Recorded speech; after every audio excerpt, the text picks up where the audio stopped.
Estou de volta novamente. Quero pedir desculpas pelo vídeo anterior.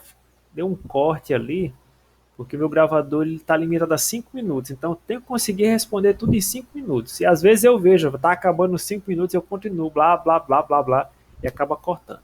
Mas eu acho que deu para mostrar tudo que eu queria naquela questão. Seguindo a mesma linha, já que eu refiz a questão da comparação com 20 usando o else, eu vou agora voltar nessa do menor de três números e vou respondê-la também utilizando o else. Vou ver se dá certo, né? Pode inclusive dar meio errado, mas na verdade vai dar certo sim. Ó, eu estou aqui e fiz essa questão da comparação com três números com esse monte de if aí. Como é que eu resolvo isso aqui agora usando o else? Boa pergunta. Vamos ver se eu consigo responder isso em 5 minutos. Começando, né, a gente já tinha aqui esse teste. Vou até tirar essas coisas aqui, não vou escondê-las não. Vou tirar elas fora aqui mesmo, não vou precisar delas nesse momento. Como é que eu estava aqui? Se eu verifiquei que x é menor que y e também menor que z, eu imprimi que o menor dos três aí é o x. Mas se por acaso não, né? Se ele não for menor do que y, aqui, ó. Esse if aqui é o que você pergunta se o x é menor do que y. Se ele não for menor do que y, você poderia botar um else aqui, ó, dizer que uma coisa nova acontece. Aí tem uma questão legal, que é o seguinte, um pequeno detalhe.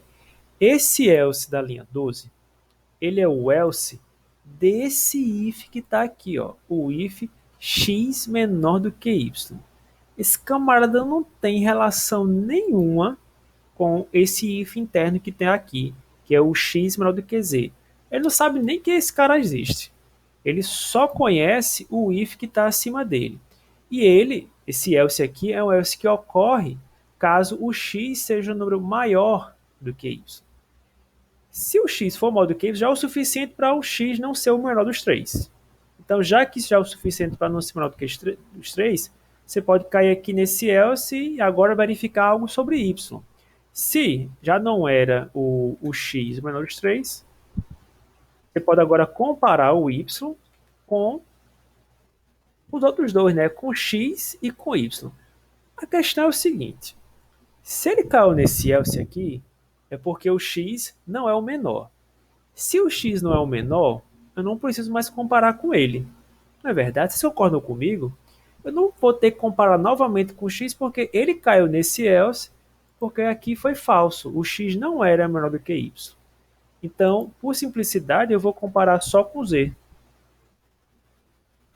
Comparando só com z, eu consigo dizer agora que o y é o menor dos três. Porque, novamente, ele caiu no else aqui. Esse else é um else apenas do if que está acima dele. Ele não tem ligação nenhuma com esse aqui de dentro. Ele só caiu aqui porque o x não era o menor dos três. Então, eu vou comparar só y com z, porque seria redundante comparar com x. E vou afirmar que o y é menor. Mas se por acaso eu fizer esse teste aí e ele disser que não, olha, testei y com z e ainda não foi, ele não era menor do que z.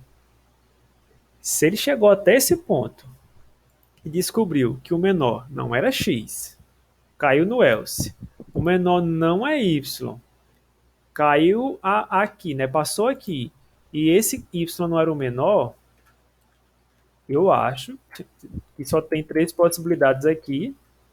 Então, mesmo sem fazer mais nenhuma comparação, eu posso chegar aqui no final e concordar que o Z é o menor dos três. Porque se ele falhou nesse primeiro teste e caiu no else, você testou aqui se o Y era o menor. Se for, já alerta ele. Se não, não tem mais para onde correr. O Z é o menor dos três números. Então essa seria essa questão com a menor quantidade de testes que eu consegui imaginar aqui. Pode ser que tenha uma menor que essa, mas da forma que eu consigo explicar a vocês para não ficar muito difícil, esse seria o mais curto. Vou testar aqui que meu tempo está acabando e todo mundo ficou feliz. E aqui está o algoritmo final.